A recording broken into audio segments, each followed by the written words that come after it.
Dan kami ada semangat Suzuki.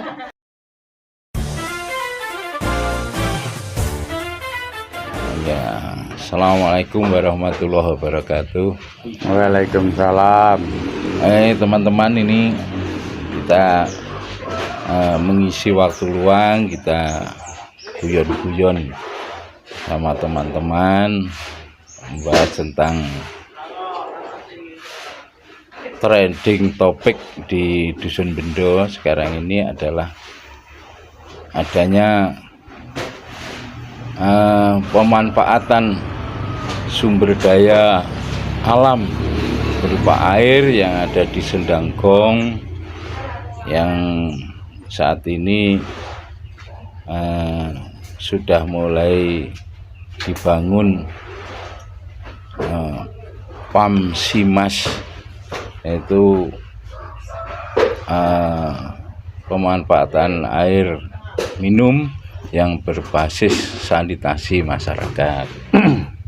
Nah, tentunya ini merupakan problem tersendiri bagi masyarakat Dusun Bendo karena ini adalah barang baru. Perlu diketahui bahwa di Bendo ini pernah ada program PAM Simas ini atau air minum itu sudah 2 kali, tapi semuanya mengalami kegagalan. Yang pertama tahun 80 ini karena sistemnya kurang bagus, sehingga saat itu pemanfaatnya itu kurang ada edukasi, sehingga mengakibatkan masyarakat di Dusun Bendo itu mengalami kegagalan. Kegagalan yang kedua yaitu pada tahun 96 ini terjadi juga pembangunan air minum yang ada di Dusun Bendo. Ini masyarakat juga demikian, karena saat itu belum ada aturan yang jelas seperti PAM Simas sekarang ini, maka masyarakat dengan semau gue menggunakan fasilitas yang ada, sehingga terjadi hal-hal yang kurang baik di masyarakat. Ini sebab itu kami minta pendapat ini Pak Ketua RT ini, ya Pak Ketua RT ini gimana ini PAM Simas yang kita bangun ini, rupa-rupanya ada respon dari masyarakat. Saya ingin tahu tanggapan Bapak Ketua RT ini bagaimana responnya. Monggo silakan. Terima kasih. Assalamualaikum warahmatullahi wabarakatuh. Waalaikumsalam. Kepada Bapak, Ibu-ibu, mungkin masyarakat yang mendengar apa yang kita bicarakan atau katakanlah guyon panton yang sebagai inspirasi atau motivasi masyarakat di Desa Mojorejo, khususnya di Dusun Bendo, Desa Mojorejo, Kecamatan Modo, Kabupaten Lamongan.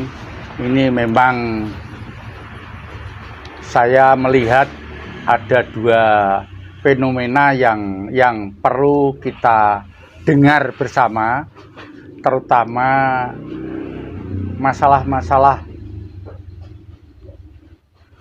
sumber daya alam yang ada di Desa Mojorejo, Kecamatan Modo, Kabupaten Lamongan. Memang belum semuanya tergali dengan baik oleh masyarakat maupun pemerintah.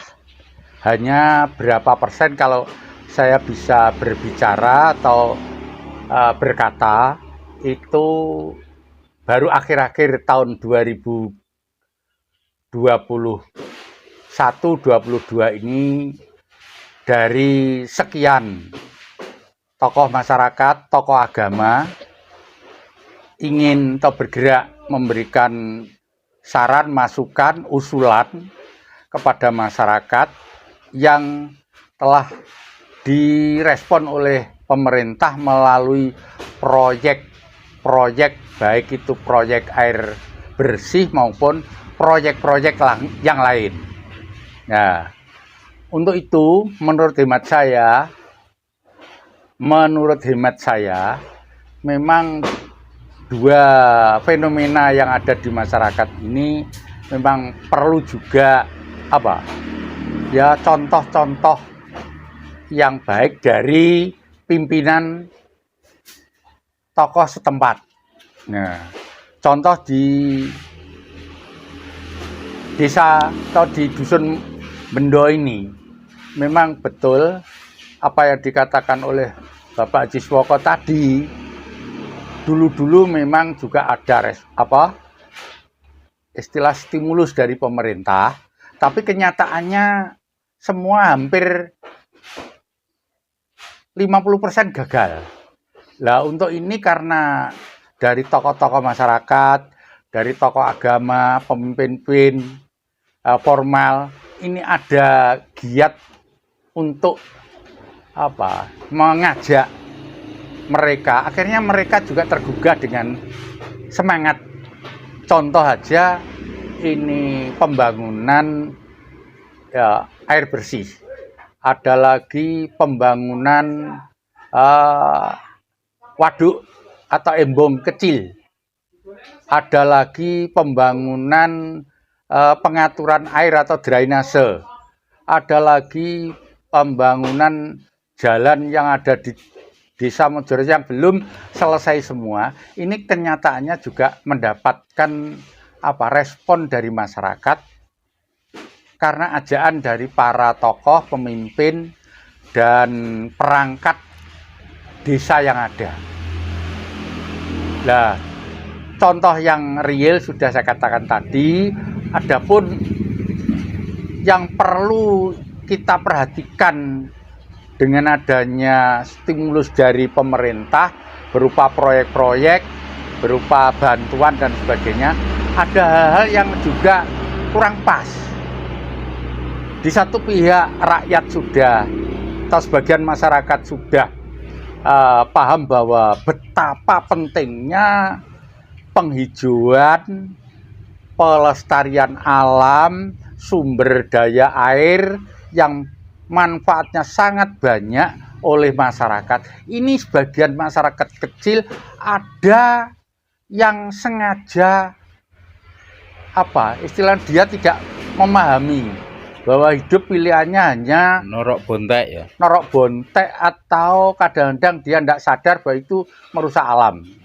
Jadi di sana di sebelah pegunungan hutan itu ada sebagian masyarakat kecil yang kadang-kadang suka menebang hutan, menebang kayu. Lah, ini yang menjadi pemikiran kami di masyarakat yang perlu kita berikan edukasi atau pendidikan atau pemahaman yang jangan sampai keliru terus-menerus dan dia tidak sakit hati. Ya, ini di satu pihak juga di bidang yang lain,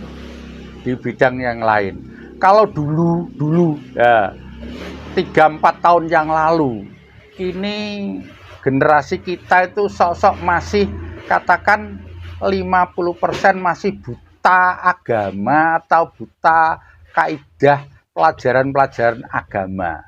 Alhamdulillah dengan 3-4 tahun ini di desa Dusun Bendo, Desa Mojoro telah berdiri TPA, pondok pesantren, masjid-masjid yang digunakan untuk kegiatan keagamaan dan mendorong madrasah ibtidaiyah maupun madrasah sanawiyah ini juga giat ada di Dusun Bendo. Nah, di samping itu masih juga ada yang perlu kita perhatikan ini Pak Woko. Ini adalah prioritas infrastruktur oleh masyarakat. Ya, ini sebab perlu saya sampaikan Mas dari mahasiswa Erlangga bahwa di dusun Bendo ini ada proyek pemerintah yang kurang pas dengan kondisi lingkungan yang ada di sana. Contoh, membuat drainase atau TPT jalan. Ini akibatnya ada sebagian masyarakat kecil yang mengeluh akibat dengan adanya proyek TPT itu jalan ini malah tidak jadi bagus, tetapi malah berfungsi seolah-olah kalau hujan deras itu jadi sungai, sehingga mengganggu kebanjiran di lokasi desa atau dusun yang lain. Nah ini hanya sebagian kecil, nah yang lain banyak yang pas, tapi itu sebagian kecil itu ada yang kurang pas. Nah kami ini tetap mengajak pada masyarakat bahwa ya semua itu ada hubungannya dengan pemahaman dan kemajuan perubahan peningkatan ke arah yang lebih baik pada masyarakat. Ya, kita ini yang boleh dikatakan entah itu ketua RT, ketua RW atau pemimpin desa atau tokoh agama, tokoh masyarakat yang lain, tokoh pendidikan dan tokoh yang lain ini selalu mengajak mereka agar mereka tidak dilukai hatinya, tapi dia terus bisa termotivasi untuk cinta dengan lingkungannya. Ya, alhamdulillah dengan bantuan dari kami yang dianggap formal atau non formal yang dianggap tua, ini ada perkembangan bahwa di lingkungan ini selama ini tidak ada kejadian-kejadian kriminal, baik itu minuman keras, pencurian maupun yang lain. Ini sangat kecil sekali prosennya. Tapi mereka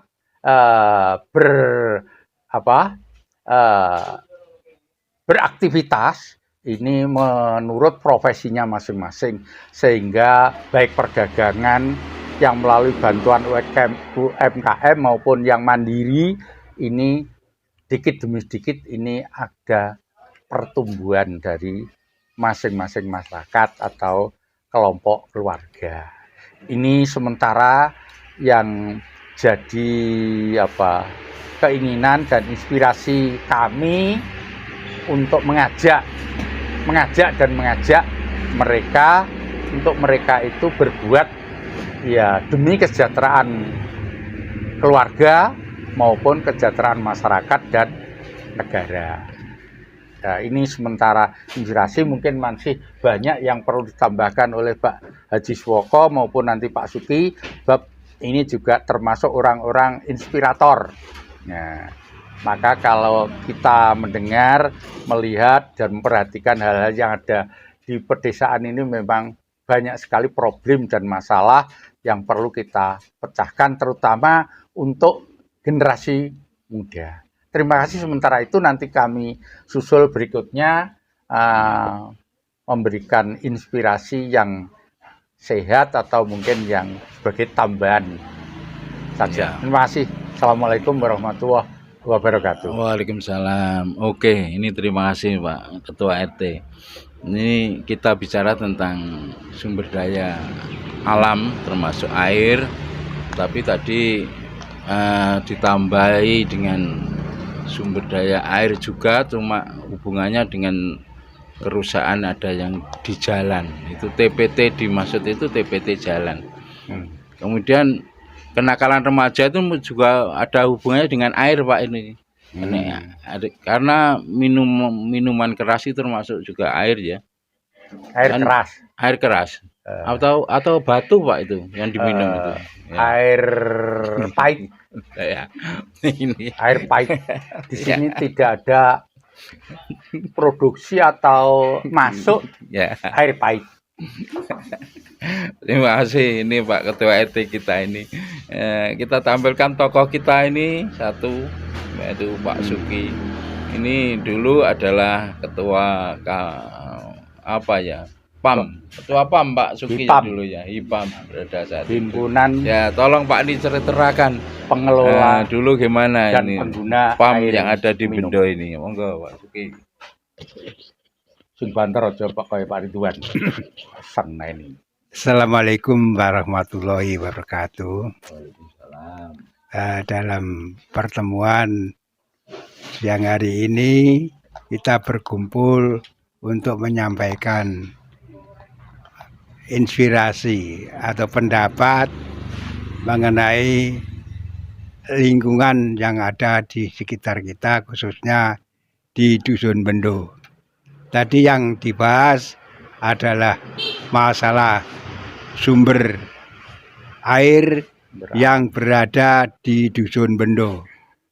Memang air adalah merupakan kebutuhan yang pertama bagi manusia.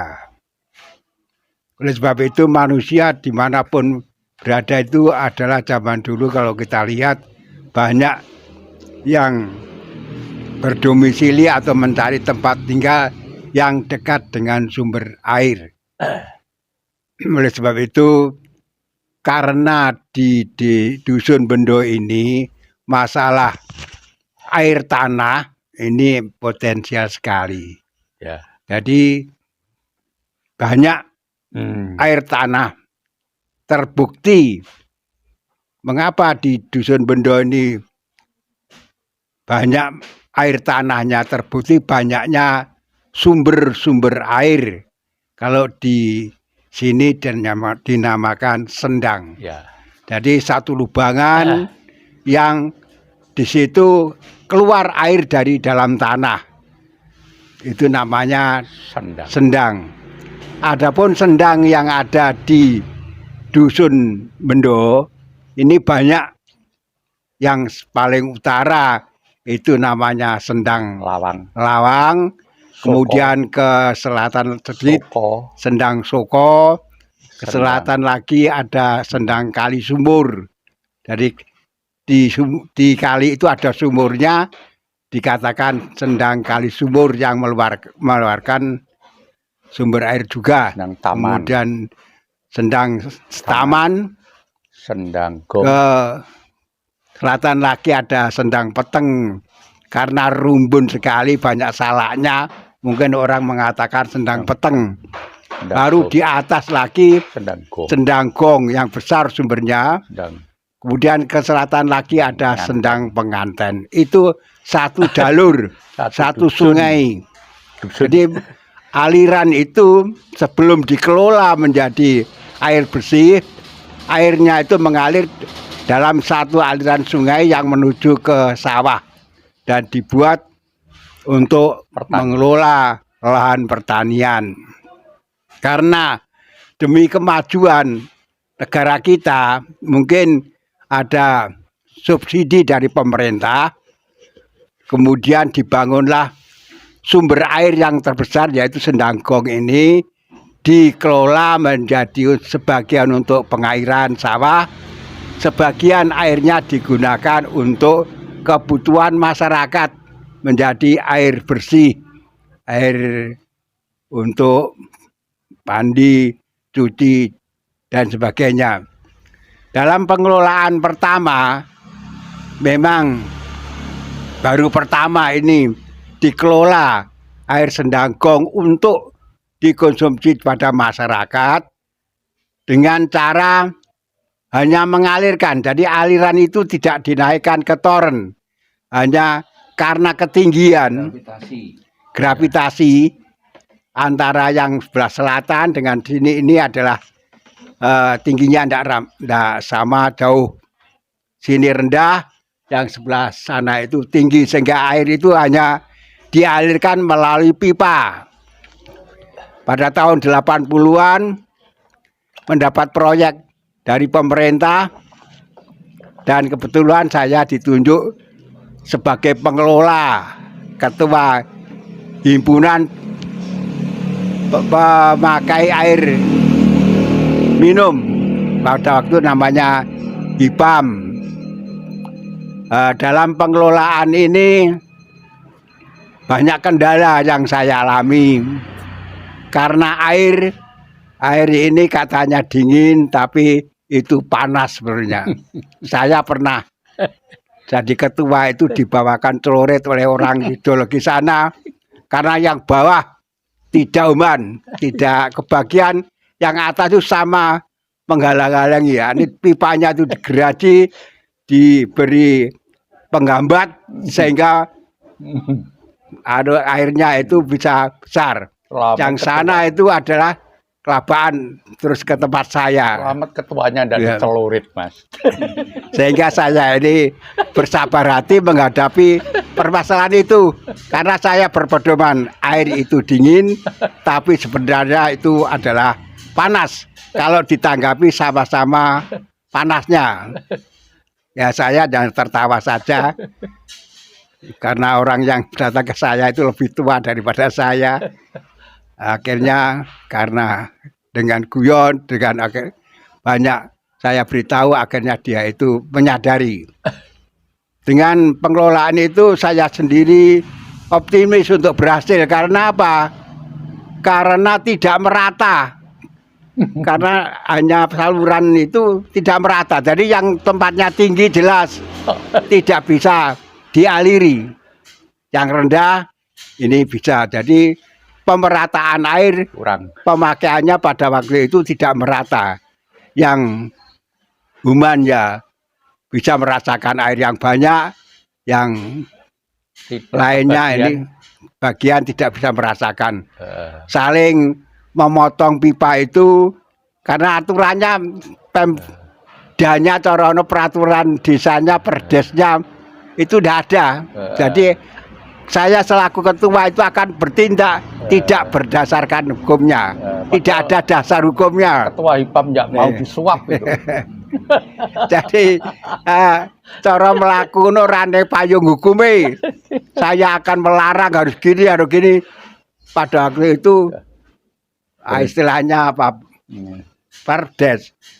Perdes ya, Perdus peraturan ya, desa. peraturan desa atau peraturan dusun tidak ada. Ya, belum dibuat. Belum dibuat tentang pengaturan air sehingga saya ini Bingung. akan bertindak secara tegas. Saya tidak bisa karena payung hukumnya tidak ada.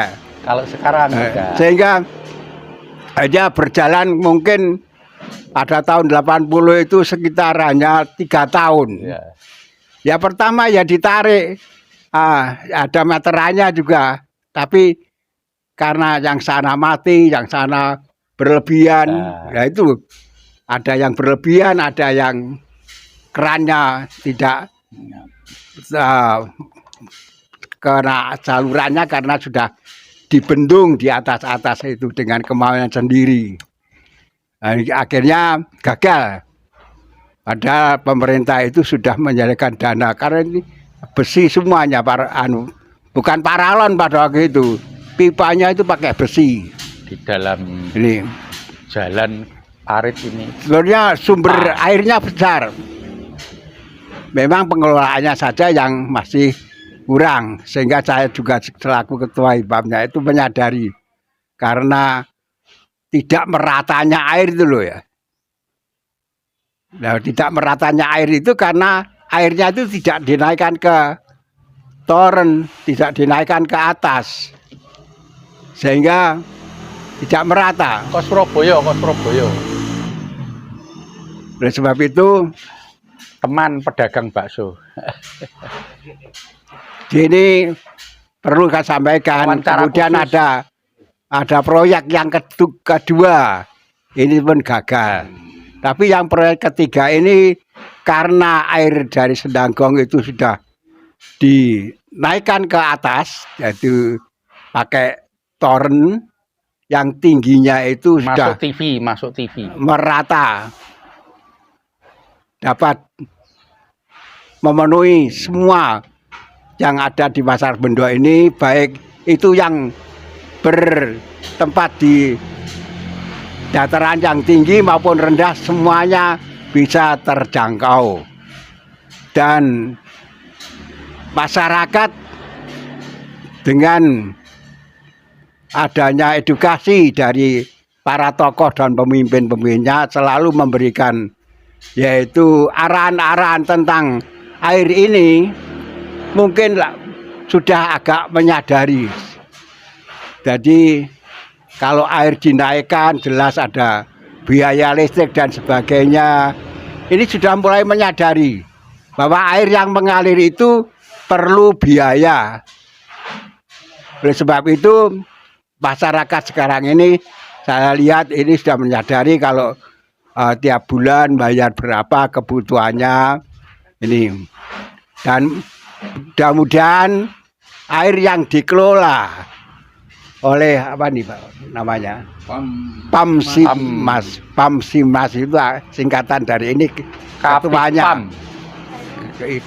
Dan ini proyek dari pemerintah dan ini sudah berjalan dan saya lihat sudah baik tentang pengaturannya dan kesadarannya masyarakat sudah baik dan dapat diterima oleh masyarakat.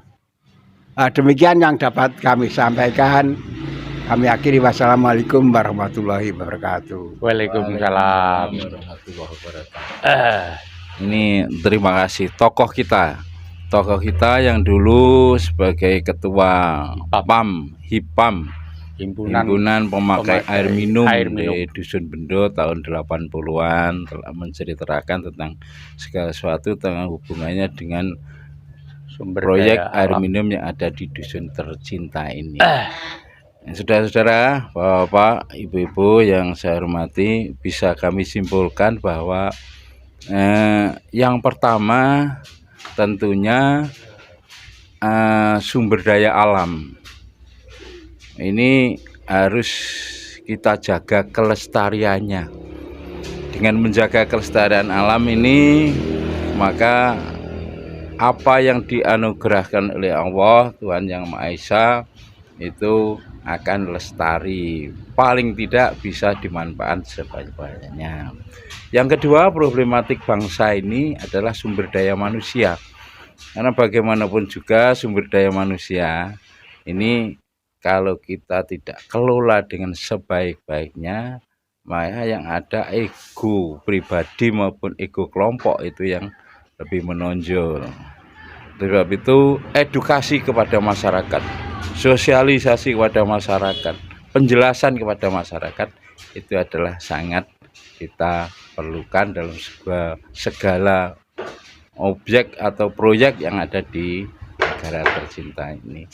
Yang ketiga, problemnya tentunya karena hubungannya dengan ego pribadi itu, maka masyarakat ini tentunya akan lebih mementingkan dirinya sendiri.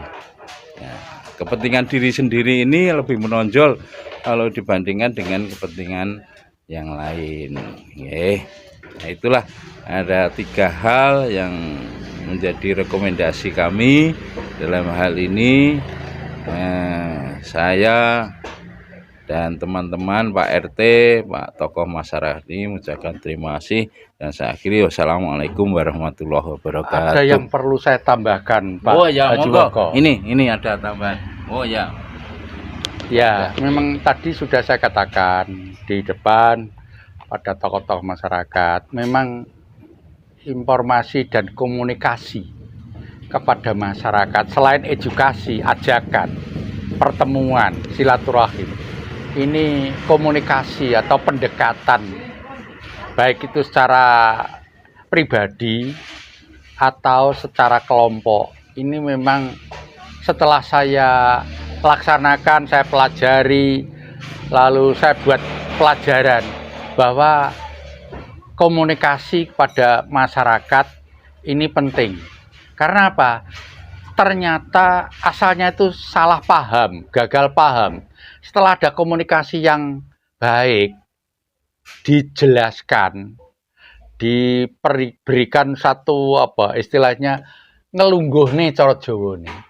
Itu ternyata mereka itu juga menerima dan mempunyai semangat untuk mencintai lingkungan, mencintai pendidikan, bahwa ilmu ini besar sekali manfaatnya. Dan bekerja keras ini dibutuhkan. Mereka setelah ada edukasi atau ada komunikasi yang kita laksanakan bersama-sama secara bertahap atau dengan jenjang waktu yang tidak teratur, memang ya entah itu di warung atau di tempat-tempat pertemuan yang formal maupun non formal, itu ternyata mereka menerima. Nah, inilah pentingnya informasi dan komunikasi pada masyarakat. Sebetulnya dia itu potensi, cuma ya kepahaman itu nanti jangan sampai menimbulkan salah paham. Nah, inilah kami punya inspirasi seperti itu, sehingga untuk meninggalkan generasi yang akan datang ini mereka sudah tertanam bahwa negara ini perlu kita, perlu kepedulian kita, perlu kerja keras kita. Nah, apabila itu ditinggalkan, nanti jadinya ya akan jadi lingkungan yang lain. Ya katakanlah di daerah Jakarta, bagian pedalaman, bagian sisi yang lain itu ada kampung preman, kampung narkoba, ada macam-macam. Ini kita usahakan di lingkungan kita ini sama sekali tidak ada. Tidak ada, walaupun dia paham bahwa itu adalah merugikan diri sendiri, terutama para pemuda yang punya tanggung jawab pada negara ini. Ini Pak Woko selaku tokoh masyarakat, Pak Suki dan sebagainya, memang perlu komunikasi ini penting sekali. Lah mungkin juga sesuai dengan yang dipelajari oleh teman-teman mahasiswa dari Erlangga, Surabaya. Ya, ini hanya sebagian dari inspirasi kami untuk para generasi muda yang notabene kita semua nanti sudah tidak ada, mungkin tinggal mas-mas yang intelektual dan berdedikasi tinggi kepada negaranya. Itu saja yang perlu saya sampaikan tentang komunikasi dan informasi pada masyarakat ini perlu rutin atau istilahnya sering kita berikan pada mereka. Terima kasih. Terima kasih Pak Ketua RT ya ini ya. Ya, saya betul-betul terima kasih. Dan ada satu hal, satu kata yang perlu diluruskan. Salah paham itu tidak ada. Jadi paham itu tidak pernah ada salah. Tapi adalah gagal paham. Bisa jadi gagal paham apabila tidak dilaksanakan dengan sebaik-baiknya. Itu tadi. Terima kasih. Assalamualaikum warahmatullahi wabarakatuh. Waalaikumsalam.